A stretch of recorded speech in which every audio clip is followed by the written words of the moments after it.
Les sujets du jour de la revue fiduciaire. Premier sujet de notre JT. Salarié protégé, pas droit au refus d'une mise à pied disciplinaire. Un employeur ne peut pas modifier le contrat de travail ou les conditions de travail d'un salarié, protégé, élu du CSE, délégué syndical, etc., contre son gré. Le droit disciplinaire ne fait pas exception à cette règle. Le salarié peut ainsi refuser une sanction qui entraînerait une modification de son contrat ou de ses conditions de travail, exemple, rétrogradation, mutation, et contraindre l'employeur à trouver une autre sanction. Dans une affaire récente, la Cour de cassation est venue préciser qu'une mise à pied disciplinaire n'était pas subordonnée à l'accord du salarié dès l'instant qu'elle n'avait pas pour effet de suspendre l'exécution du mandat de représentant du personnel, et qu'elle n'emportait ni modification de son contrat de travail ni changement de ses conditions de travail. Ici, l'employeur pouvait donc prononcer une mise à pied disciplinaire de 5 jours à un représentant du personnel, peu important qu'elle entraîne une baisse de rémunération. Deuxième sujet de notre JT. Fin de la procédure de secours pour le guichet unique. À partir du 1er janvier 2025, il ne sera plus possible d'utiliser la procédure de secours pour remplir des formalités via Infogreffe. Toutes les formalités, quelles qu'elles soient, devront être réalisées par le guichet unique.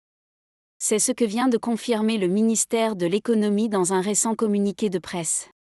En effet, le ministère de l'Économie et l'INPI estiment que la solution alternative qui était offerte par Infogreffe est source de dysfonctionnement, notamment dans le transfert d'informations au Registre national des entreprises, RNE ou SIREN.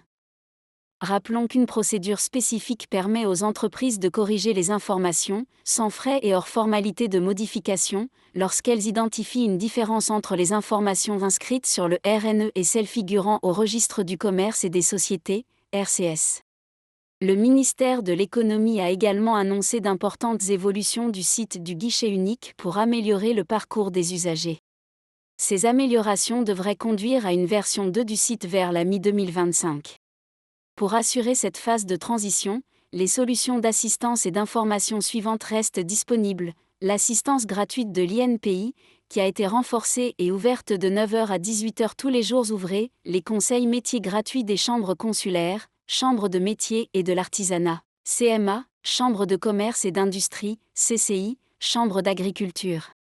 Les webinaires et formations régulièrement organisés avec les partenaires, CMA France, CCI France, Chambre d'agriculture France, CPME, U2P, FNAE, AFEP, Ordre des notaires, des experts comptables, avocats, etc.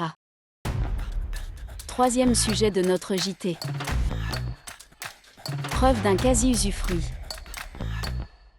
Le quasi-usufruit est une forme particulière de démembrement portant sur des choses dont on ne peut faire usage sans les consommer.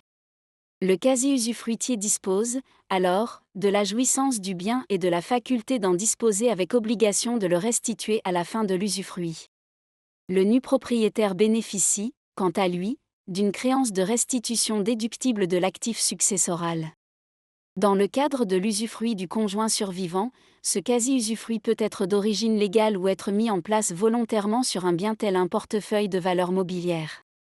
La Cour de cassation rappelle que le quasi-usufruit conventionnel ne se présume pas. La déclaration de succession ne suffit pas à elle seule pour établir le caractère certain de la dette de restitution. Il doit être établi dans une convention écrite lorsque le créancier est un héritier afin de permettre la déduction de la dette de restitution.